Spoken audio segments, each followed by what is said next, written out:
다윗이 전에 피곤하여 능히 자기를 따르지 못함으로 부솔 시내에 머물게 한 200명에게 오매 그들이 다윗과 그와 함께한 백성을 영접하러 나오는지라.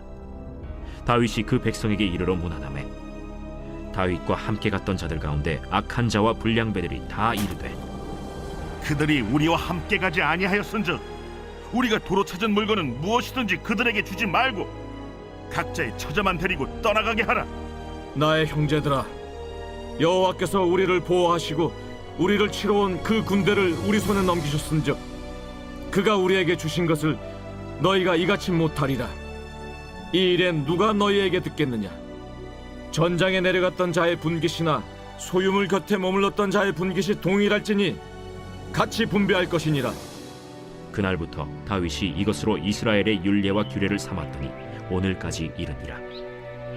다윗이 시글락에 이르러 전리품을 그의 친구 유다 장로들에게 보내어 이르되 보라, 여호와의 원수에게서 탈취한 것을 너희에게 선사하노라 하고 베델에 있는 자와 남방 라못에 있는 자와 얏딜에 있는 자와 아로엘에 있는 자와 신못에 있는 자와 에스드모아에 있는 자와 라갈에 있는 자와 여라무엘 사람의 성읍들에 있는 자와 겐 사람의 성읍들에 있는 자와 홀마에 있는 자와 고라산에 있는 자와 아닥에 있는 자와 헤브론에 있는 자에게와 다윗과 그의 사람들이 왕래하던 모든 곳에 보내었더라. 우리가 잘 아는 이솝 우화 이야기 중에 하나를 제가 소개를 해드릴게요. 어느 날 목마른 개미 한 마리가 냇가로 가가지고 물을 마시려고 했는데 그만 잘못해서 냇가에 물살이 휩쓸려가지고 떠내려가게 되었습니다. 나무에 앉아서 이 모든 광경을 다 지켜보던 비둘기 한 마리가 그 개미를 불쌍히 여겨서 나뭇잎 하나를 따가지고 그 개미가 떠내려가는 그 물살 옆에다 딱 떨어뜨려 줬어요. 그래서 다행히 개미는 그 나뭇잎 위로 올라오게 됐고요. 그 나뭇잎은 시간이 흘러가다가 개울가에 가게 돼서 마침내 기어 나와서 살게 됐습니다. 어느 날 포수가 사냥을 하러 나갔는데 나뭇가지에 앉아 있었던 비둘기 한 마리를 보게 됐고요. 그 비둘기를 잡으려고 총을 겨누고 쏘려고 할 때 놀랍게도 개미 한 마리가 포수의 발등상 위에 올라가가지고 발등을 꽉 힘껏 깨물었습니다. 그러자 포수가 아따고 하고 총을 위로 해서 제대로 못 쐈거든요. 그래서 총알이 다른 데로 날아갔고 총소리에 놀란 비둘기는 더 알아서 도망가서 목숨을 구할 수 있었다. 그래서 개미는 자신에게 은혜를 베푼 살려준 비둘기에게 은혜를 갚았다 이 이야기입니다. 은혜가 정말 은혜가 되는 이야기, 그 이야기가 바로 이 이야기죠. 아말렉 사람들이 다윗의 마을인 시글락을 공격해서 거기에 있던 가족들을 다 포로로 끌려가게 잡아가서 위기를 당합니다. 그로 인해 다윗은 사람들로부터 돌로 쳐 죽이는 그러한 위기 상황을 맞게 되는데 다행히 그때에도 하나님께서 다윗과 함께 하셔서 하나님을 의지함으로 그 상황을 모면하고 힘을 얻게 돼요. 그리고 나서 아말렉 사람들을 쫓아가서 큰 승리를 거두고 끌려갔던 모든 가족들을 다 데려오고 또 빼앗겼던 모든 것들을 다 찾아오게 됩니다. 거기다가 아말렉 사람들이 다른 곳에서 빼앗았던 모든 것들까지 다 가지고 오게 되는 전리품을 삼게 되는 그러한 전과를 얻게 되지요. 이렇게 해피엔딩으로 이 모든 이야기가 끝나면 참 좋을 텐데 이 이야기는 그렇게 끝나지 않습니다. 더 크고 중요한 일이 부솔 시내가에서 벌어지게 됩니다. 큰 승리를 거두고 전리품도 얻었으니까 기쁘고 즐거운 마음에 막 충만한 마음으로 막 오고 있는데 시글락으로 돌아가던 다윗과 그 일행들은 누구를 만나냐면 전에 너무 피곤해서 부솔 시내를 건너지 못했던 그 싸움에 함께하지 못했던 200명의 동료들을 만나게 되는 거예요. 21절 한번 볼까요? 시작. 다윗이 전에 피곤하여 능히 자기를 따르지 못함으로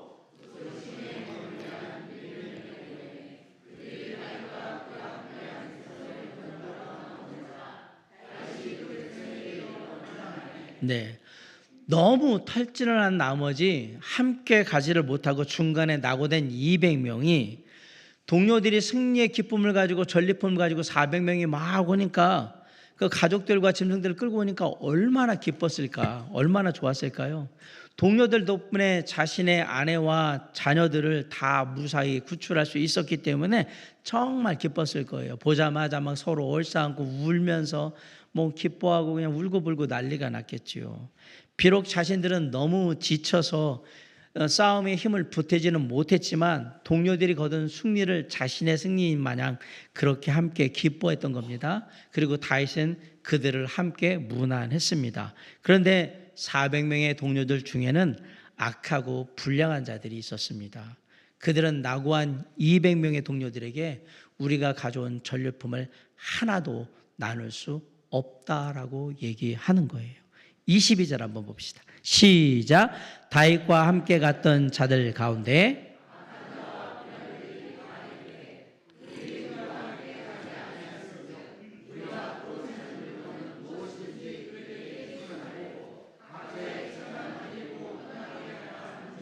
네, 22절에서 말하는 악한 자는 삶 자체가 악한 사람이에요. 불량배는 야비한 자 또는 마땅히 행할 바를 알지 못하는 어리석은 자, 그런 의미를 가지고 있습니다. 아마도 6절에서 다윗을 돌로 쳐 죽이자고 선동했던 사람들이 이 사람일 거라고 생각이 되고요. 이들은 함께 이 200명의 동료들이 전쟁을 하러 가지 않았기 때문에 전리품을 나눠줄 수 없다. 그러니까 그냥 자신들의 아내와 아이들만 데리고 집에 가라고 지금 얘기를 하는 거죠. 근데 이들의 이런 주장들은 전투에 참여하지 않은 사람들에게도 전리품을 나누었던 이스라엘의 전통적인 관례를 깨는 거예요. 자, 그리고 이거는 아말렉을 이길 수 있었던 것은 전적인 하나님의 도우심이 있었기 때문에 이긴 거거든요. 그러니까 이들은 이렇게 얘기하면 안 됐던 거예요. 더불어 후방에서 소유물을 지키고 있는 것도 아주 중요한 역할입니다. 자신이 참여한 전쟁이 아닐지라도 중요한 역할을 했기 때문에 가지고 온 전리품을 나눠주는 게 맞는 건데, 니들은 전쟁을 하지 않았으니까 하나도 안 줄 거야 라는 생각은 잘못된 생각입니다. 사실 다윗과 함께 가지 못했던 200명은 나중에 뭔가 가지고 오겠지, 그러면 우리 주겠지, 이런 걸 기대하고 있었던 게 아닙니다. 그들은 얼마나 지쳤는지 너무 지쳐가지고 시내를 못 넘어갔어요. 지금 가는 길이 자신의 아내와 아이들을 구하러 가는 길인데도 육신적으로 너무너무 지쳐 있었기 때문에 그걸 포기할 정도면 얼마나 이 사람들이 힘든 상태가 있었는가라는 걸 우리가 알 수가 있어요. 부상자도 있고 그랬겠죠. 그런 가운데 다른 동료들이 자신들을 대신해서 가서 자신의 가족들을 구해온 것만으로 해도 너무너무 감사한 일이죠. 그 이상을 바라지도 않았고요. 전리품 나눠달라고 요구하지도 않았습니다. 그런데 싸우러 갔던 400명들 중에서 악하고 야비한 자들은 혹시라도 이 녀석들이 달라고 할까봐 미리 선수를 치면서 너희들한테는 아무것도 나눠줄 수 없다고 먼저 얘기를 하고 있는 겁니다. 물론 싸우러 갔던 400명 전부가 그 얘기를 한 건 아니고 그 중에 일부 악하고 불량한 자들만 그렇게 얘기했던 거예요. 하지만 이 상황은 리더인 다윗을 난처하게 만들었어요. 생각해 보세요. 아무것도 주지 말라고 하는 사람들의 말을 따르자니 남아있었던 200명의 사람들이 걸리고, 남아있는 200명의 사람들이 싸움도 하지 않았는데 그 사람들을 생각하자니 싸움하러 갔던 400명의 사람들이 또 걸리고, 이런 난처한 상황 가운데 있었던 거예요. 이게 바로 지도자 리더의 딜레마인 겁니다. 예전에 우리말에 그런 게 있잖아요. 어머니가 있는데 큰아들은 집신장사, 둘째 아들은 남학신장사. 비 오면 집신장사 아들 걱정하고 햇볕 쨍쨍 찌면 남학신장사 걱정하는, 그게 리더의 모습이란 말이에요. 자, 공동체나 모임을 이끌어가는 모든 리더들은 다 이런 일들이 늘상 있는 일들이에요. 그러면 과연 다윗은 어떻게 이 문제를 해결했을까? 23, 24, 25절 한번 있습니다. 시작. 다윗이 이르되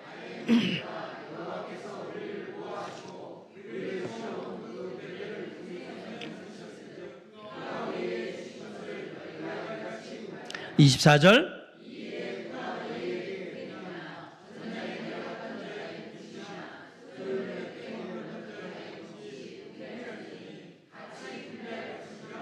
25절 25절 그날부터 다윗이 이것으로 이스라엘의 율례와 규례를 삼았더니 오늘까지 이르니라. 다윗은 이 가족들을 다 찾고 재산들을 다 찾아올 수 있던 것, 그리고 그거 이외에 더 많은 전리품을 가져올 수 있던 것은 다 우리 힘으로 한 게 아니라고 얘기한 겁니다. 23절에 보세요. 여호와께서 우리를 보호하시고 우리 손에 넘기셨은즉 그가 하나님이 우리에게 주신 것이다, 이렇게 얘기하잖아요. 쉽게 말해서 우리가 잘해서 이거 다 가져온 게 아니고 전적으로 하나님이 해주신 것, 하나님의 은혜라고 지금 고백하고 있는 겁니다. 잃어버렸던 가족 중에 단 한 명도 죽지 않고 다 살아서 돌아왔어요. 빼앗겼던 것 중에 크고 작은 것을 막론하고 아무것도 잃지 않고 다 가져왔어요. 양떼와 소떼도 다 찾아왔습니다. 이건 결코 우연이 아니라 전적인 하나님의 도우심, 하나님의 은혜라고 지금 얘기하는 겁니다. 거기다가 자신들보다 훨씬 많은 숫자인 아말렉의 군대를 겨우 400명이 가서 완전히 섬멸하고 왔잖아요. 이건 다 하나님의 도우심이라고 말하고 있는 거예요. 그러한 상황 속에서 하나님이 하신 일을 두고 우리가 공을 세웠네 뭐했네 이렇게 얘기할 처지가 아니다라고 지금 얘기하고 있는 거예요. 사실 다윗과 함께한 이 사람들은 원래 내세울 게 하나도 없는 그런 사람들이었어요. 우리가 사무엘상 22장 2절에 보면 이 사람들, 다윗의 부하들을 뭐라고 표현하냐면 환난당한 자, 빚진 자, 원통한 자였다고 얘기합니다. 다시 말해서 가진 것 하나도 없고 힘도 하나도 없어서 세상에서 다 하고만 산 인생의 패배자요, 낙오자요, 루저들이었던 거예요. 이 사람도 원래. 그랬던 그들을 하나님이 다윗에게로 이끌어서 다윗이 그들을 품고 인도해 줬던 거예요. 그런데 이제 조금 먹고 살만해지고 조금 안정돼 가지고 이제 사람 구실한다라고 생각하니까 이 모든 게 자기 거라고 이제 자기를 내세우기 시작하는 거예요. 이전에는 가진 것 하나도 없는 진짜 별 볼 일 없는 사람들이었는데, 인간들이었는데 이제는 좀 가지고 있다고 내 거라고 얘기하는 거예요. 딱따구리 한 마리가 천둥과 번개가 치는 날에 큰 고목나무에 올라가가지고 좀 점심을 먹어야 되니까 벌레를 좀 찾아야 해서 딱딱딱딱 해서 나무에다 구멍을 뚫으려고 막 그러고 있는데 쪼고 있었어요. 그런데 그 순간에 번개가 딱 그 고목나무에 치면서 나무가 두 동광이 나는 거예요. 그거 깜짝 놀란 딱딱구리가 확 날아가면서 도망가면서 보면, 와, 내가 힘이 엄청 세구나. 이 큰 나무를 두 동광이를 낼 정도로 라고 했어요. 사실 우리도 이 딱따구리들처럼 지금까지 모든 거 다 내가 했다는 어리석은 생각 가지고 살고 있지 않습니까? 하나님이 여기까지 인도하신 것 다 주님의 은혜라는 생각은 어느 순간 우리의 마음속에 싹 없어지고 다 내가 했고 내가 벌었고 내가 이거 한 거 다 내가 이렇게 생각하고 있지 않은지 돌아보라고 말씀드리는 거예요. 그리고 말이 나와서 말인데, 아말렉 추격하기 전에 마을로 돌아왔을 때 자기 가족들 다 포로로 끌려간 거 보고 다해서 돌로 쳐 죽이자 했던 사람이 누군데? 그랬던 사람들이 이제 가족들 찾고 짐승들 찾고 더 많은 재산 얻으니까 얘기는 합니다. 이거 다 다윗의 전리품이라고 얘기해요. 이거 다윗 덕분이라고 얘기를 해요. 더 정확히 말하면 다윗과 아비아달이 함께 하나님께 기도하고 하나님의 뜻 가운데서 쫓아가가지고 그래서 얻어온 것이 하나님이 승리하게 해주신 거예요. 만약 그때 치밀어 오는 감정 때문에 돌멩이 들고 다윗을 돌로 쳐 죽였다고 한번 생각을 해봅시다. 그리고 나서 아말렉을 쫓아갔다고 한번 생각해 봅시다. 이들이 살아남을 수 있었겠는가 한번 생각해 보세요. 이들이 과연 그걸 다 가져올 수 있었겠는가? 죽지나 않으면 다행이었을 거예요. 전혀 가망 없는 얘기예요. 그런데 이기고 돌아오니까 나고지 200명한테는 니들은 국물도 없어, 아무것도 없어, 봐줄 생각하지 마, 딱 얘기를 하잖아요. 이게 무슨 뜻이에요? 말로는 다윗의 전리품이라고 얘기하는데 이거 누구 거란 얘기예요? 내 거라고 얘기하는 거잖아요. 지금 내 거니까 손대지 마, 니들은 여기에 뭔가 생각하지 마, 하나도 한 거 없는 주제 왜 내 거에 손대? 이 얘기를 한 거예요. 예나 지금이나 항상 소수의 이런 사람들이 문제인 겁니다. 어느 나라에나 어느 조직에나 어느 단체나 교회나 다 똑같습니다. 항상 문제는 요런 사람들이 일으키는 거예요. 이 소수의 요런 사람들. 악한 자, 불량한 자, 야비한 자들, 이런 사람들이 문제인 거예요. 어떤 때는 다윗을 돌로 치자고 했다가, 어떤 때는 다윗의 전리품이라고 했다가, 어떤 때는 이거 내 거니까 절대 손대지 말라고 얘기하고 그런 거예요. 다 자기들의 감정과 기준이 그냥 그거의 기준이니까 그냥 그대로 말하고 행동하고 막 그러는 거예요. 모든 게 다 자기 중심이에요. 요 사람들이 문제인 거예요. 요 사람들이 어디 가든지 똑같아요. 자신들이 기분 나쁘면 돌로 쳐 죽여버리자라고 얘기하고, 기분 좋으면 다윗의 전리품이야 라고 얘기를 하고. 왜 그럽니까? 자기 기분 따라 생각이 마음에 막 왔다 갔다 하니까. 그게 기준이니까, 내가 기준이니까. 공동체나 다른 사람들은 안중에도 없고 자신의 감정과 생각이 최우선인 거예요. 이게 바로 보이지 않는 숨어있는 우리 안의 우상입니다. 뭐 맨날 우상 그러니까 뭐 돈, 뭐 자녀, 뭐 직업, 뭐 얘기하는데, 아니요, 우리 모두에게는 우상이 숨어 있어요. 내가 먼저 할 거고, 내가 했고, 내가 가져야 되고, 나라는 우상이 다 있어요. 보이지 않게 숨어 있어서 우리가 얘기를 안 할 뿐이지. 하지만 다윗의 생각은 달랐습니다. 다윗의 일행은 블레셋과 전쟁을 하기 위해서 아시지만 시글락에서 가드왕 아기스 따라가지고 갈 때 완전군장하고 따라갔거든요. 사흘길을 갔습니다. 그런데 거기서 블레셋 방백들이 가라고 그래가지고 다시 사흘길을 돌아왔어요. 왜? 사람들이 지쳤는지 이해하시겠죠? 6일 동안 왔다 갔다 한 거예요 지금. 그래서 지쳤어요. 그렇게 많이 지쳐서 많이 지친 사람은 시내가 못 건너가겠다고, 못 따라가겠다고, 그래서 넘지 않고 남아서 물건을 지켰어요. 그럼 어떤 물건을 지켰는가? 지금 완전군장하고 갔잖아요. 지금 갈 때에 식량이나 모든 거 다 가지고 가는 거예요. 거기서 주는 게 아니란 말이에요. 다 가지고 갔던 거, 이걸 가지고 만약에 아말렉을 쫓아간다고 생각해 보세요. 완전군장하고 다 막 짐 끌고 막 간다고 그러면 어느 세월에 쫓아갑니까? 이거 놓고 빨리 쫓아가라고. 그래서 어떻게 된 거예요? 다른 물건들은 다 놓고 전투만 할 수 있는 준비를 하고 빨리 쫓아간 거잖아요. 그럼 이거 누가 지켜요? 200명이 지켜준 거예요. 이거 만약에 이거 못 지킨다고 가지고 간다고 그랬으면 못 따라갑니다. 그리고 이렇게 늦어지면 그 중간에 무슨 일이 일어날지 아무도 모릅니다. 다윗은 그 역할을, 큰 역할을 했다라고 인정해 준 거예요. 그래서 그들도 공이 있으니까 전리품을 똑같이 나눠야 된다고 얘기한 겁니다. 자, 24절 한번 읽읍시다. 시작. 이 일에 누가 너에게 듣겠느냐?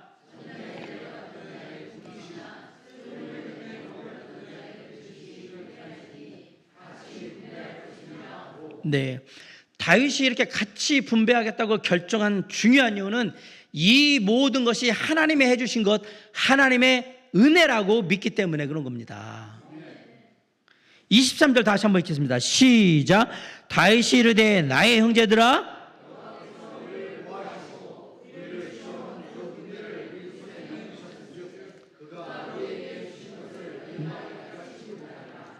다윗은 하나님의 은혜가 아니고는 이렇게 못했다, 여기까지 못했다, 그렇게 분명히 얘기해요. 그리고 이 전리품 누가 주신 거다?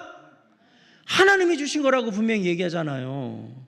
그래서 아무도 이 전리품을 자기 거라고 주장할 수 없다. 만약 누군가가 이것을 자기 거라고 주장을 한다면 다윗이 왕이니까 왕인 다윗의 것인 거예요. 그런데 다윗이 뭐라고 해요? 이건 하나님의 것이다. 여기서 보세요. 다윗이 내 거라고 얘기 안 하고 가만히 있네. 누가 나서서 이건 내 거네, 아니네, 왈가왈부 할 수 있겠냔 말이에요. 누차 말씀드리지만 다윗은 이 모든 것이 하나님의 은혜로 이루어진 거라고 계속 얘기를 했습니다. 실제로 하나님께서는 다윗과 그의 부하들을 은혜 가운데 보호하시고 인도해 주셨어요. 여러 번 사울이 잡으러 추격해 왔을 때 다 피하게 해주셨잖아요. 그리고 이제 터전을 가지고 거기서도 먹고 살게 해주셨잖아요. 거기다가 동족 이스라엘과의 전쟁에 끌려갔는데 놀랍게도 그 전쟁 안 하고 피하고 돌아올 수 있도록 다 해주셨잖아요. 하나님이 다 해주신 일이에요. 그렇게 많은 은혜를 힘입었음에도 불구하고 그 자리에 있었는데, 그 은혜를 입은 당사자인데도 불구하고, 여러분, 그렇다고 그러면 다른 사람들에게 너그럽게 은혜를 베풀어야 되는 게 정상 아닙니까? 이미 내가 받은 은혜가 많은데 값없이 은혜를 거저 받았으니까 값없이 받은 그 은혜 나도 베풀겠다. 이게 다윗의 마음이에요. 이게 뭐가 문제가 됐다는 얘기입니까? 아무 문제가 없습니다. 다윗은 따르던 부하들도 똑같은 마음으로 하나님의 은혜를 갖기를 원했던 겁니다. 사랑하는 성도 여러분, 지금 우리에게 필요한 게 바로 하나님의 은혜입니다. 하나님의 일을 할 때, 특별히 교회에서 일을 할 때도 마찬가지예요. 앞서서 나서서 섬기는 분들, 정말 수고 많이 하시는 분들, 좋은 일 많이 하시는 분들 참 많아요. 우리 사랑하는 집사님들 그러시고요, 부서 이끌어가는 우리 부서 회장님들도 그러시고, 우리 각 목장의 목자님들도 그러시고, 그리고 아동부, 청소년부, 또 교사들도 다 그렇습니다. 그런데 뒤에서 자신이 드러나지 않으면서 묵묵히 맡겨진 일을 감당하는 분들의 공도 결코 적지가 않습니다. 우리 예배 끝나고 나면 올라가지고 점심 먹을 때 매주일마다 맛있는 식사, 점심 식사 정성 크게 만들어주는 우리 자매님들의 수고는 정말 큰 겁니다. 예배 때마다 멀리 있는 성도들을 위해서 기꺼이 차량 운행을 하는 우리 형제님들, 집사님들의 그 수고도 정말 큰 수고입니다. 예배 때마다 주일날, 수요일날, 금요기도에 항상 와서 방송팀에 속으면서 이 모든 것들은 이 방송팀의 수고도 정말 큰 수고예요. 교회 구석구석 내 집처럼 깨끗하게 청소해 주시는 우리 형제자매님들 이 수고를 어찌 우리가 작다고 얘기할 수 있겠습니까? 그리고 때마다 일마다 이런저런 일을 하는 우리 많은 성도님들, 그 분들의 수고가 얼마나 큰지 한번 생각해 보세요. 이분들의 수고와 헌신을 우리가 어찌 보잘것없다, 작다, 별것 아니다, 어떻게 그렇게 얘기할 수 있냔 말이에요. 뒤에 있다고. 때때로 우리가 하나님의 일을 하다 보면 누군가는 앞서 나가게 되고요, 누군가는 뒤에 처지게 될 겁니다. 앞서 나가는 사람들이 얘기해요. 이 사람, 뒤에 있는 사람들이 열심히 따라와야 되는데 열심히 안 한다라고 불만을 내릴 수 있어요. 뒤에 있는 사람들은 앞서가는 사람들을 보고 얘기할 수 있을 거예요. 자기가 뭐 그냥 교회 일 다 하는 것처럼 맨날 나대가지고 저런다라고 비난을 할 수도 있어요. 자, 여러분, 그럴 때 우리는 서로를 향한 생각을 바꿔야 합니다. 서로를 생각할 게 아니라 이 모든 일을 하는 그 이유는 하나님의 은혜로 하고 있다는 사실을 잊으시면 안 됩니다. 그래야 문제가 안 나는 겁니다. 지금 탈지에서 함께 가지 못한 200명의 사람들, 일부러 악한 마음 가지고 나 가기 싫어서 나태하고 게을러서 안 간 게 아닙니다. 오죽했으면 아내와 자식들을 구하러 가야 되는데 따라가지 못했는가 한번 생각해 보세요. 얼마나 힘들었을까? 그걸 포기할 정도면 이 사람들은 정말 힘들다는 얘기예요. 그걸 헤아리고 이해하고 그런 상황이었기 때문에 함께 나눠야 되는 거예요. 그게 은혜를 은혜답게 만드는 모습인 거예요. 하나님께서 이 모든 승리를 주셨다고 믿은 다윗은 모든 전리품을 그래서 나눴던 겁니다. 거기다가 주변 유다 마을에 있는 지도자들까지도 다 나눠줍니다. 26절 한번 봅시다. 시작. 다윗이 시글락에 이르러 전리품을 그의 친구 유다 상도들에게 보내어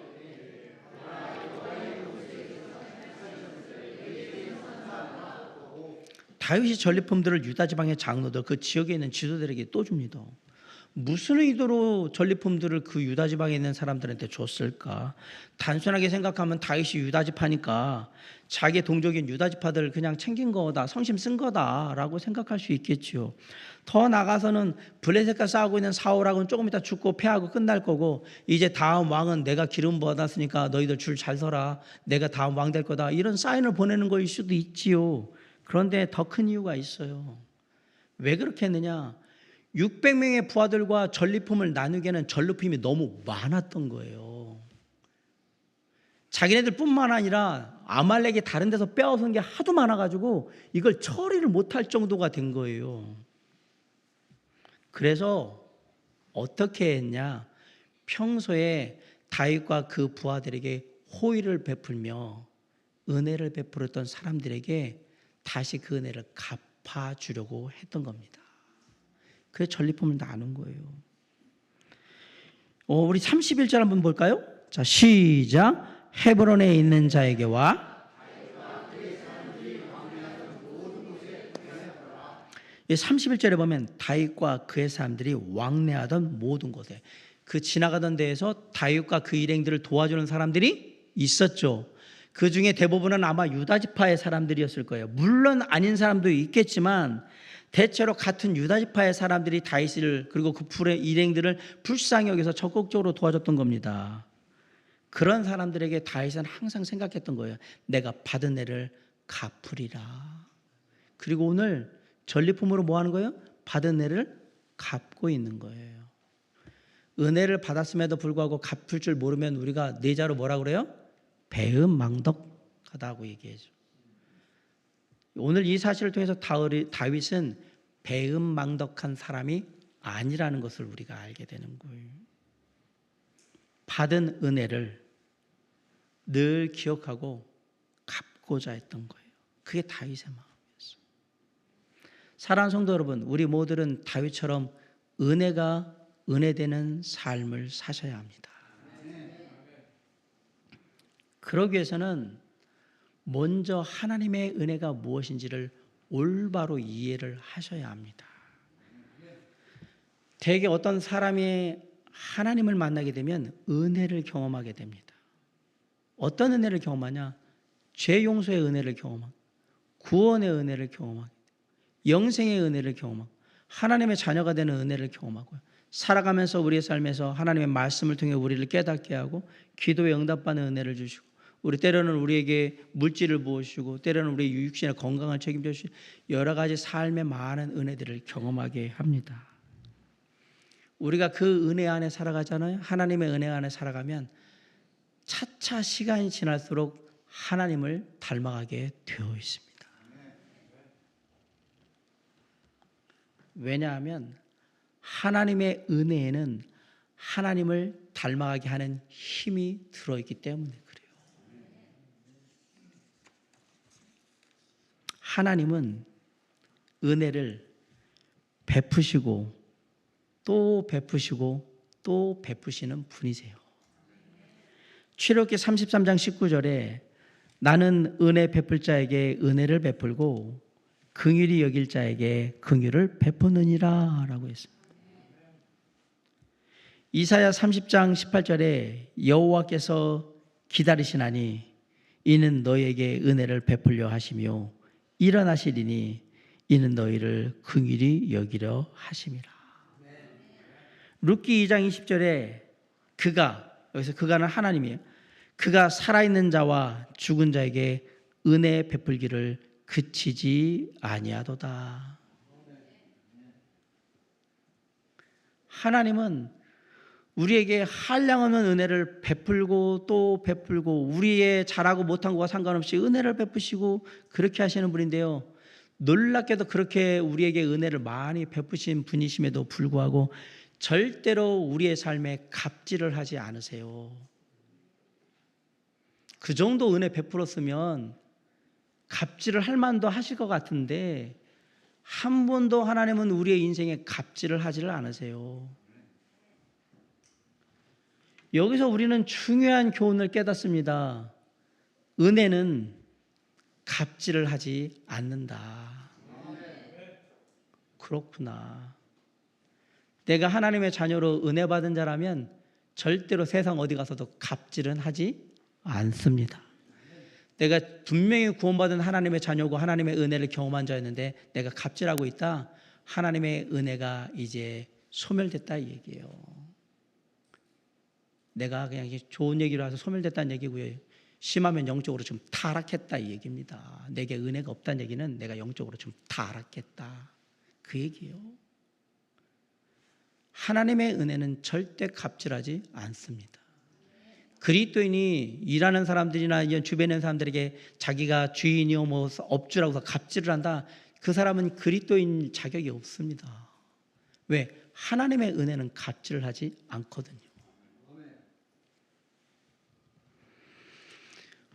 여보세요? 내가 받은 은혜가 있는데 어찌 내가 받은 은혜가 있는데 함부로 하겠습니까? 이런 점에서 우리 믿는 자들은, 구원받은 하나님의 자녀들은 이 땅에서 뭘로 사느냐?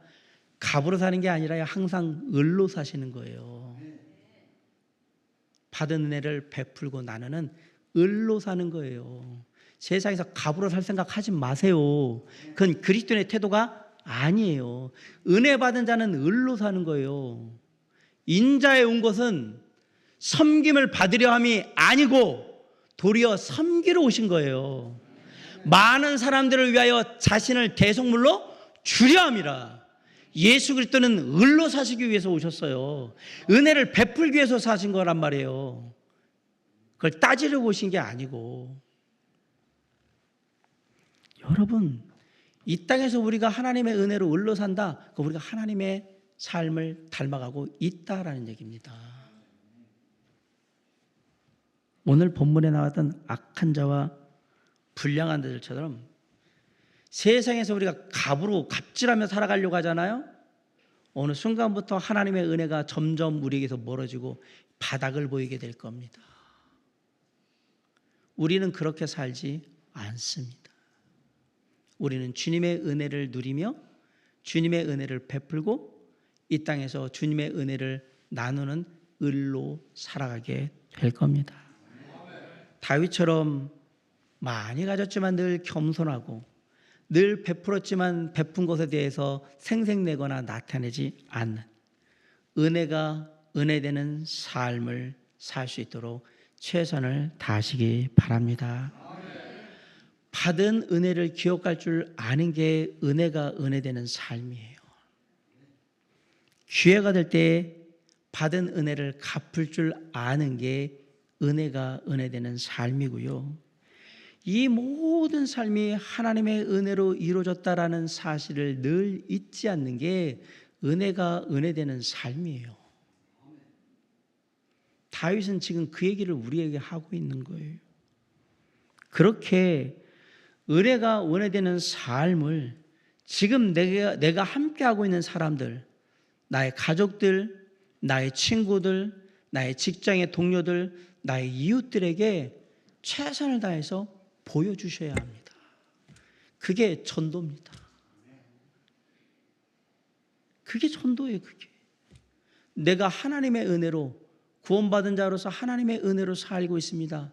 나는 당신에게 하나님의 은혜를 나누기 원합니다. 그게 전도예요. 그게 사람을 바꿀 겁니다. 나는 당신을 사랑합니다. 하나님의 은혜가 나에게 그런 마음을 주셨고 나는 그래서 당신을 위해서 기도하며 당신의 삶에 함께하기를 원하고 당신의 필요를 채우기를 원하고 당신의 수고에 함께하기를 원합니다. 그게 전도예요. 은혜 받은 자가 전도한다는 얘기가 이 얘기예요. 시편 116편 12절에 보면 여호와께서 내게 주신 모든 은혜를 무엇으로 보답할꼬? 라고 했습니다. 우리의 삶은 항상 이 시편 기자의 마음과 같은 마음으로 살아야 하는 거예요. 어찌 주님께 받은 은혜에 보답하며 살까? 주님이 얘기할 거예요. 네가 은혜 받았으면 베풀고 살아라. 은혜가 은혜되는 삶을 살아라. 사랑하는 성도 여러분, 하나님께서 우리에게 주신 은혜를 기억하시기 바랍니다. 하나님께서 우리에게 베푸신 은혜에 감사하시기 바랍니다. 그리고 세상의 사람들과 주변의 사람들에게 하나님의 은혜가 더욱 풍성할 수 있도록 나타내 보임으로 말미암아서 은혜가 일상이 되는 삶을 사시길 간절히 부탁드립니다. 오늘 말씀처럼 은혜가 은혜되는 삶을 살아감으로 주변의 사람들이 하나님이 은혜의 하나님이요, 그 하나님이 바로 나의 하나님이 될 수 있음을 기뻐하고 간절히 사모하는 일들이 일어날 수 있도록 오늘도 저와 여러분의 삶이 은혜가 일상이 되는 삶, 은혜가 은혜되는 삶으로 주님께 아름답게 드려줄 수 있기를 주님의 이름으로 간절히 축원합니다. 기도하시겠습니다.